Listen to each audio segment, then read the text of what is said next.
Thanks for tuning in. Really appreciate it. Thanks also to Duke Arkensinger, Bob Barr, and the rest of the crew who put on this symposium. Tremendous amount of work goes into a project like this, and they deserve a huge pat on the back. Special thanks for inviting me to give this presentation. My only regret is that I can't be there in Watkins Glen to present it. So today I will be speaking about, let's see how this works here. Oops. How Formula One finally, belatedly, accepted seatbelts. You may find this hard to believe considering the status of Formula One these days, but seatbelts were not commonplace in Formula One until the late 1960s. They weren't required until 1972. This is long after they were standard equipment here in the United States. This is A.J. Foyt in a dirt champ car in 1964. And you can see pretty clearly here that he's wearing shoulder harnesses. And in fact, in 1968, seatbelts were required in all American passenger cars, yet they were not in almost any Formula One cars at the time. And there's a strange story behind this, which I'm going to tell here today. I think most people would agree that these days, Formula One is considered the pinnacle of motorsports. It's the most expensive form of racing. It's the most exotic, uses the most exotic technology, and it has, I think, the most enviable safety record. Since 1994, only one driver has been killed in a Formula One race, and this is largely because of the safety protocols and technology that the FIA has adopted, and they deserve a lot of credit for making racing an incredibly safe sport. This was not always the case. If you go back to the 50s, 60s, and into the 70s, Formula One cars were among the most lethal vehicles on the planet. Emerson Fittipaldi once told me, one time I had a 1 in 3 chance of dying. Now, Emerson was a two-time world champion, two-time IndyCar champion, Indy 500 winner, very charismatic figure. When he told me this, I thought he was exaggerating, to be honest, but I went back and looked at the records, and in his fourth Formula One race at Monza in 1970, 27 drivers participated in practice. 9 of them later died in race cars. Now, it's true they didn't all die in Formula One cars, but if you look at the years 1964 to 1973, and that's the period that I'm studying, 10 drivers died in Formula One races in that 10-year period. So a pretty appalling safety record. Some of you may recall Peter Bryant. I think he spoke here on occasion, best known for designing and building Can-Am cars, but earlier in his career, he worked, this is in the mid-60s, worked on Formula One cars and worked in Indy cars. And of that experience, he said, compared with the contemporary Indy cars, the F1 cars were death traps. Bobby Unser, 3-time IndyCar champion, Indy 500 winner, that is, was even more scathing in his assessment. Based on his experience driving a BRM in the Canadian Grand Prix in 1968, he said, in those days, Formula One was way behind IndyCar racing, way behind. Their technologies weren't up with ours. Safety was, I venture to say, 10 years behind in those days. They used to kill drivers like popcorn. Uncle Bobby had a unique turn of phrase, I would say. There were a couple of factors at play here. The most obvious and probably most important was technology. 1966, Formula One engine regulations changed from a maximum of 1.5 liters to 3 liters, so engines doubled in size, and speeds went up, I don't know, 30, 40 miles an hour. This is also the period when wings and downforce first appear. There was also a tire war going on between Firestone, Goodyear, and Dunlop, and during war, that's when technology advances exponentially. And so it was with tires. Tires became much wider, they became lower profile, they were much stickier. This is when the slick tire, the treadless tire, was invented, at least for road racing. So cornering speeds went up dramatically, and corners are, of course, where the most serious accidents occur. And you have to remember that in this period, the road courses in Europe were largely just that. They were road courses. So runoff areas had things like trees and telephone poles, sometimes farmhouses and barns. I mean, things you did not want to hit at high speed. And when you did hit them, the results were often fatal. Second factor in explaining this appalling safety record was the attitudes of the era. Yes, when a driver was killed, there was naturally a period of mourning and grief, but the general consensus at the time was that this came with the territory and it was sort of the cost of doing business. You have to remember that 1960s are only one generation removed from World War II, a global conflict in which something like 50 million people died, many of them civilians. So when a young man who was doing something voluntarily without a gun being put to his head, doing something, in fact, that a lot of the fans wish they were doing themselves, when he was killed in a race car, yes, there was people were sad, but it didn't spark outrage the way it would do now.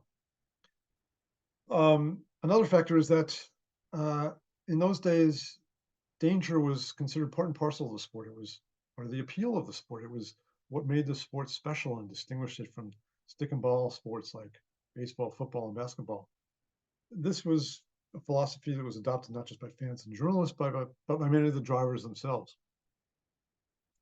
So you have to, that needs to be accounted for. Third factor was politics. In those days, the hierarchy of racing was very strictly delineated. At the top of the totem pole were the blue bloods, the aristocratic members of the old boy network who ran the national sporting clubs. These were the people who made up the directors of the CSI, which was the competition arm of the FIA back then, and they put on the races that made up the Formula One schedule. The middle class was represented by constructors and vendors, guys like Mike Hewlin and Colin Chapman, and they were, the equivalent of the shopkeepers, the small shopkeepers or entrepreneurs of the day.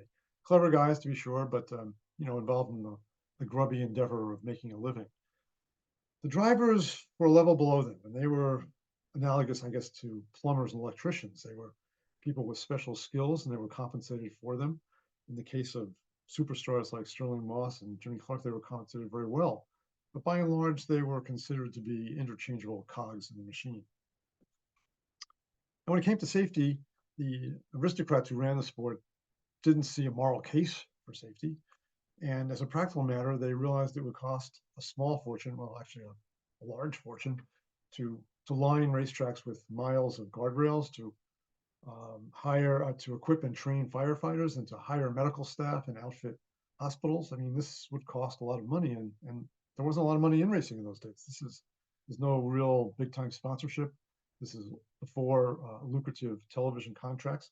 So the money was going to come out of their pockets, and they had no intention of spending it to keep a couple of drivers from getting killed. The constructors didn't object to safety per se, but for them, as a practical matter, making cars safer would take time, it would cost money, probably add weight. Added weight means slower lap times, and slower lap times is exactly what you don't want if you're a constructor.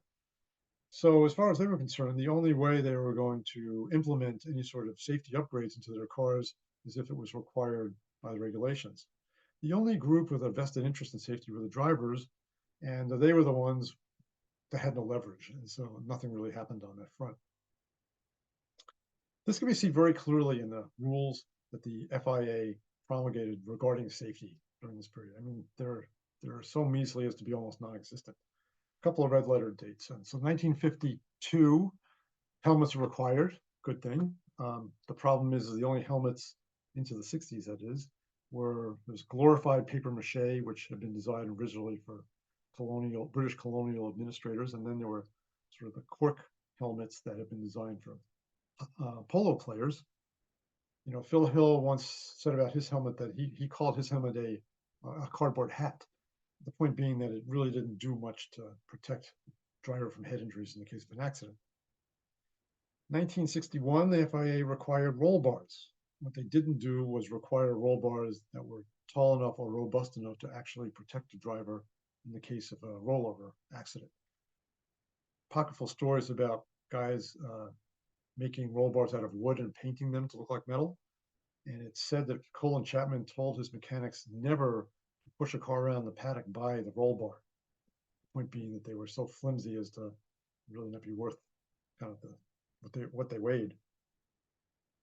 1963, the FIA required fire retardant uniforms. And again, this sounds like another step in the right direction, except for the inconvenient fact that the Nomex wasn't yet commercially available, and there was no fire retardant material out there for drivers to use. Well, there was actually an aluminized things that firefighters were wearing, but this was not practical for drivers. So they wore the normal cotton uniforms, and what they would do is they would soak it in a solution of boric acid, which supposedly added a couple of seconds of flame protection. Basically, these suits were as valuable in a fire as the helmets were in the case of a crash. And in 1964, the FIA promulgated regulations governing the installation of seatbelts. Again, a good thing. Unfortunately, what they didn't do was require seatbelts. So as a result, nobody installed seatbelts. In fact, the first team to show up with seatbelts was the Scarab operation out of Southern California. This was an all-American team. And the reason why they had seatbelts is they drew their inspiration from, not from Formula One, but from Indy cars, where everyone was already using seatbelts. I think you can see here this photo of Lance Reventlow, that he's wearing a shoulder harness. And again, that's basically based on IndyCar technology, not Formula One. Scarabs looked beautiful, but they were dog slow. And when they debuted at Monaco, they were so far off the pace that Reventlow asked Sterling Moss if he would take a spin in the car and see if he could figure out what the problem was. Moss agreed, and he gets over to the car, he looks in the cockpit, sees the seatbelts, and what does he do? Doesn't put them on, he sits on top of them, and he goes down. And this was very much par for the course back in the day, in Formula One, that is. Now, it isn't as if people didn't understand what seatbelts were. They'd been around supposedly since the middle of the 19th century when they were used on gliders. And in 1911, when the Wright brothers delivered one of their first airplanes to the US Army, it was equipped with a leather restraint. By 1928, all American planes had to be equipped with seatbelts. And during World War II, all American combat pilots wore 4-point harnesses, so 2 lap belts, 2 shoulder belts. Took a little while for seatbelts to get to the car world. Nash was the first manufacturer to offer seatbelts as an option. This is 1949.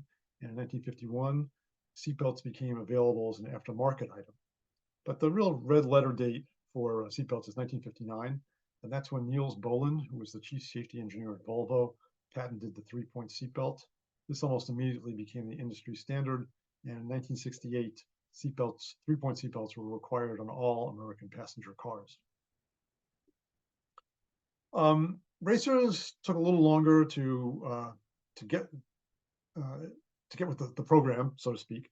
Supposedly, Barney Oldfield put seatbelts on a race car in 1922. That's what I read. Can't really find any confirmation of that. And by that point, Barney would have been pretty old and long in the tooth, so I'm not sure what sort of race car he would have been racing back then. But after World War II, seatbelts became commonplace. War surplus harnesses were available, and they were bought up and used by drivers in Indy cars and sprint cars, midgets, stock cars, dragsters. 1954, the SCCA required seatbelts in all of its cars competing in races, and that included even the puniest Sprites and Crosley hotshots. So by the 1960s, basically every serious driver in the United States would be using a seatbelt. Not so over in Europe. In fact, well into the 60s, most road racers in Europe thought that seatbelts were dangerous rather than a benefit. And the conventional wisdom was that given the opportunity, you were supposed to jump out of the cockpit before an accident, more or less like a pilot bailing out of a stricken airplane. Richard Atwood, who won Le Mans 1971 and Porsche 917, told me, "We all knew the cars would deform in the case of a crash. That's why belts weren't really thought of as being a particularly good idea, especially if the car caught fire." Well, the most accomplished practitioner of bailing out of a race car before an accident was American Masten Gregory, who famously leapt out of a Lister Jag at Silverstone in 58, and then he did it again at Goodwood the next year in a Torgero Jaguar. Peter Bryant tells a funny story about Gregory. A couple of years later, before the Tasman series, he was doing a seat fitting with Masten Gregory. So they're in the garage, and Gregory's in the cockpit, and everything's kind of low key. And then all of a sudden, Gregory jumps up, hurls himself out of the cockpit onto the floor of the garage, and Bryant thinks something's wrong. Maybe the car's on fire. He goes, "What's going on?" And Gregory calmly stuck a stick of red licorice in his mouth and drawled, "Don't worry, I always check out the escape route when I drive a different car." Now, as you might imagine, a lot of unbelted drivers flew out of their cars, usually unintentionally, over in Europe. Probably the most famous incident is this one. You may have seen this photo, a pretty well-known photo of Hans Hermann watching his BRM barrel roll at Avus after he's been ejected from the cockpit. Um, Now, fortunately, Hermann wasn't hurt in this accident, but this was very much the exception rather than the rule. Moss learned this lesson the hard way a couple of months after testing the Scarab at Monaco, when he was thrown out of the cockpit of his Lotus at Spa, grievously injured.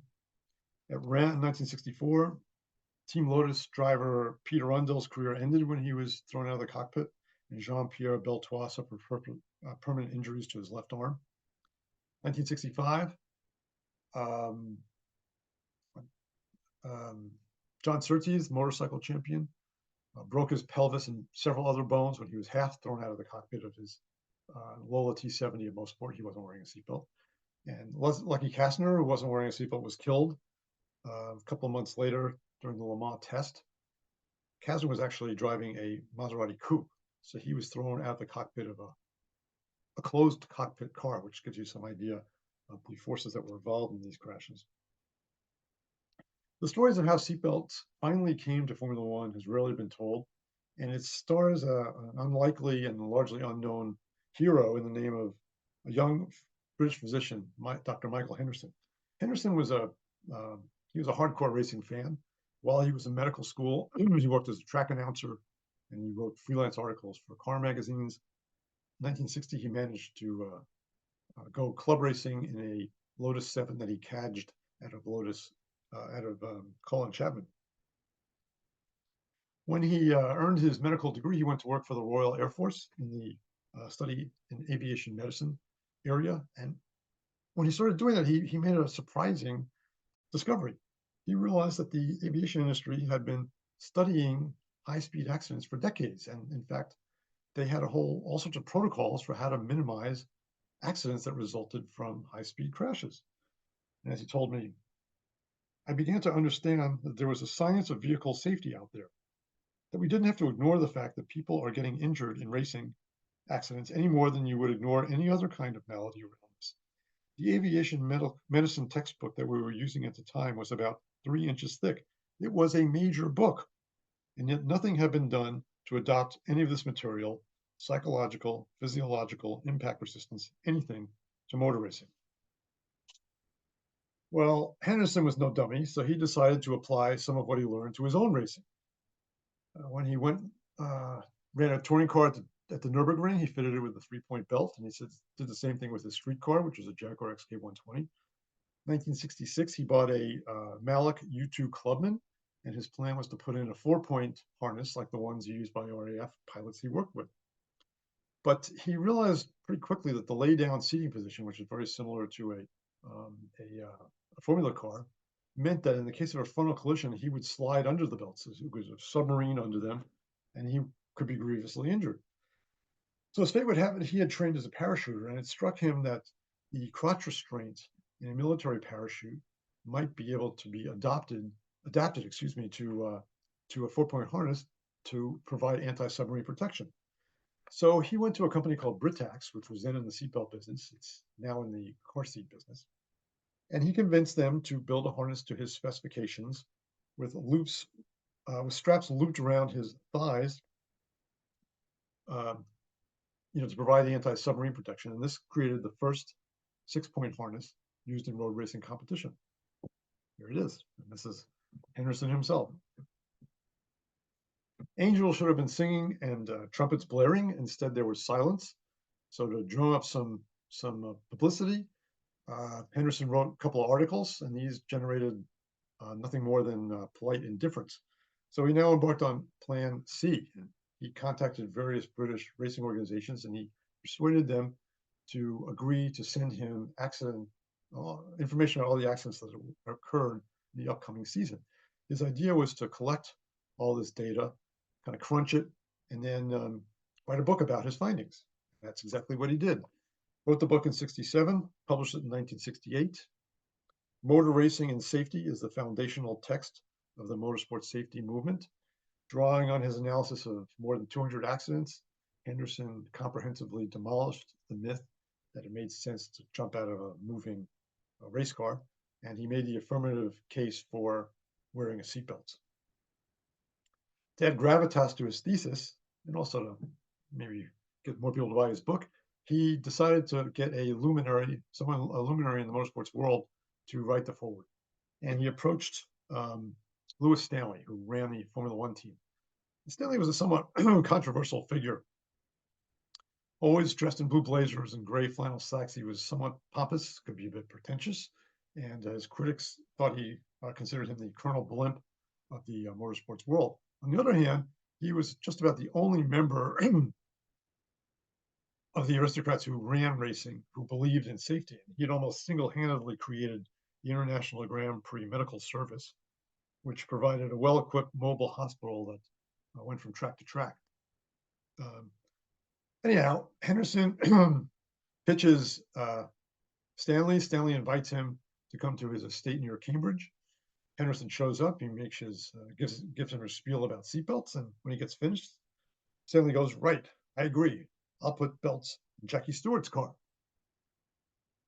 And by this time, Henderson was dissatisfied with the locking mechanism that Britax was using for the 6-point harness. As fate would have it, he was working on a program at the time to upgrade the seatbelts in the F4 Phantoms that the RAF was buying from McDonnell Douglas. This had put him in touch with the GQ parachute company, which had provided all the parachutes used by the RAF during the Second World War. Henderson asked GQ if they might create the 6-point harness for him, and they advised him to get in touch with its chief consultant, Major Terence Willans. Now, Willans is a truly remarkable character, not so much for his racing stuff, but just for his entire career. Orphaned at 13, he worked as a Bronco buster as a teenager while he was still in his teens. When World War II erupted, he volunteered for the British Cavalry and trained as a paratrooper. Before his first jump, his instructor yelled, "Uncurl your ears, Dumbo, and fly." Dumbo Willans he was for the rest of his life. He served as a so-called pathfinder during the war, landing behind enemy lines in France, Greece, and Italy. After the war, he performed a series of incredibly risky high-altitude tests and eventually became known as the father of British sport parachuting. He performed the first live-fire ejection seat tests of the Foland Net jet fighter. He wing-walked without a parachute at air shows, and he also worked as a motion picture stuntman.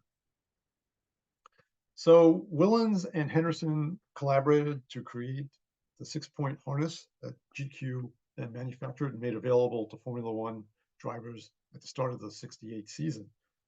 Several of them had read Henderson's book, and they were what I guess you'd call seatbelt curious. The major holdout, unfortunately, was the best-known driver in Formula One. That was Jimmy Clark, two-time world champion. Jimmy absolutely refused to wear a belt, Henderson recalls. And this is kind of weird. I don't really understand this because when Clark raced in the Indy 500, he had to wear a belt. It was required by USAC. And so he was wearing seatbelts when he won the 500 in 1965. But he refused to put them in his Formula One car, and he wasn't wearing them in the Formula Two car. He was racing in Hockenheim on April 7th, 1968. This was a dreadful, dreary weekend. It was rainy.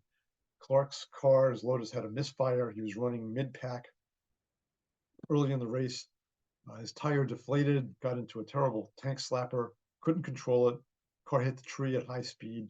He was thrown out of the cockpit. His head slammed against the trunk of the tree about 10 to 12 feet up, killed instantly. This was very much a come to Jesus moment for Clark's colleagues. Chris Amon, who was the #1 driver in the Ferrari team, said, speaking for many of his colleagues, "Jimmy's death was the most profound thing that had happened to me in my racing career, because I felt if it could happen to him, what chance did the rest of us have?" Now, I have to confess, I don't think seatbelts would have saved Jimmy Clark in Hockenheim. The accident was just too violent. But on the other hand, there wasn't much, drivers didn't have access to any other sort of driver equipment. I mean, it was either seatbelts or was nothing. So during the course of the 68 season, most drivers adopted and started wearing seatbelts. And as Henderson told me, it confirmed my belief that human beings are sentient creatures. If given the right information, they understand that there are reasonable things to do. Naturally, no, forgot to show it. Dumbo Willans over here doing an early parachute. And here is Jackie Stewart actually with his belts. This is actually a little bit later. He did have the belts in his car in '68. This is, I believe, more like 1970. Anyway, interest in seatbelts naturally filtered down to less exalted forms of racing. John Fenning was an early convert. He had been one of the more successful British Formula 3 drivers early in the 60s before retiring. But 1968, he wanted to get back into racing on an amateur basis, do some hill climbing. And his wife agreed to allow him to do so only if he invested in the latest in safety gear. So he bought a Nomex suit, which was available then. He bought a full face helmet, which was available by then. And he wanted to buy some seatbelts, but it wasn't like you could go to Pegasus or your local race shop and pick up a pair of racing belts. They weren't available. So the only guy he knew who was wearing seatbelts was his old F3 rival, Jackie Stewart. So Fenning called BRM, found out who his supplier was. They put him in touch with GQ, and GQ put him in touch with Dumbo Willans. Willans met with Fenning when he was in the area performing some ejection seat tests. Fenning bought a 4-point harness and installed it in his hill climb car. Now, Fenning had a race shop, and that's what he did for a living. And so people would come over and they would look at his car and they'd look inside the cockpit and go, "Hey, what's that stuff?" They're seatbelts. So, and a couple of people said, "Well, that sounds like a pretty good idea. Maybe I should be wearing seatbelts." So Fenning started selling seatbelts. And after about 6 months, he went to Willans and said, "Dumbo, did you ever think of doing this professionally and stop trying to kill yourself jumping out of airplanes?" I cajoled him into forming a company. He was the brains and I was the salesman, for lack of a better word. So Willans Harness Manufacturing Limited became the first major player in the racing market, and its signature royal blue belts could be seen in virtually every F1 car of the era. You can still see a lot. I mean, Willans is still in business, and you can still see a lot of them today. It's their favorites in restored F1 cars that are vintage racing, especially cars of the DFE era. Here's a you should be able to see actually the name is on them right here. Very, very popular and very good. By this time, ironically, Dr. Henderson had sort of gotten out of the seatbelt business. Well, he was never really in the business, but he sort of got out of that world. He'd moved to Australia and embarked on a new and fruitful career in road car safety. And he eventually served as director of traffic safety in New South Wales. But he kept in touch with his old racing pals. And so in January '69, when the Formula One drivers, several of them came over to race in the Tasman series in Australia, he had dinner with Jochen Rindt. Rindt was a hard-nosed Austrian who'd more or less taken Clark's place as the #1 driver on the Lotus team. And after Jimmy Clark, he was probably the most vocal advocate for safety during this era. And he was a big believer in what Henderson, was preaching.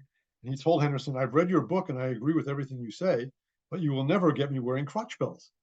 Rindt believed that in the case of an accident, the thigh belts, the crotch belts, would crush his private parts, and which would be very painful if, in fact, that was the case. But Henderson explained that's not the way they work, but Rindt couldn't be convinced, and so he continued to race with a 4-point harness, did not have the crotch belts with anti-submarine protection. Fast forward to September 5th, 1970, practice for the Italian Grand Prix at Monza. Rindt was coming off 4 consecutive victories in the summer in the groundbreaking Lotus 72. There at Monza in practice, he had just blown past Denny Hume at about 190 miles an hour. And in the brake zone for the Parabolica, his car suddenly veered to the left and ran into a guardrail. Had the guardrail been installed properly, it wouldn't have been a terrible accident. Well, it might have been a bad accident, but it wouldn't have been a fatal accident, that's for sure. Unfortunately, the guardrail was not installed properly. The bottom strand gave way. The wedge nose of the Lotus 72 dug in underneath it, and it came to an immediate stop. Rindt was thrust forward in the cockpit, and since he wasn't wearing a submarine belt, he slid forward, and the belt buckle severed his jugular vein. He was dead before medical attention could arrive. Later that year, Rindt became the first driver ever posthumously crowned world driving champion. Despite Rindt's death, the FIA didn't take action to require 6-point harnesses. In fact, they didn't require seatbelts at all, which is a dereliction of duty that's a little hard to understand. I mean, you didn't have to be a safety advocate to understand seatbelts made a lot of sense. 1969, British privateer John Wolfe was killed on the first lap of the 24 Hours of Le Mans when he crashed without wearing seatbelts in his Porsche 917. A week before Rindt was killed at Monza, British amateur Chris Summers, who wore street clothes when he raced and refused to wear a harness, died when he was thrown from the cockpit of his Lola T172 in a Formula 5000 race at Snetterton.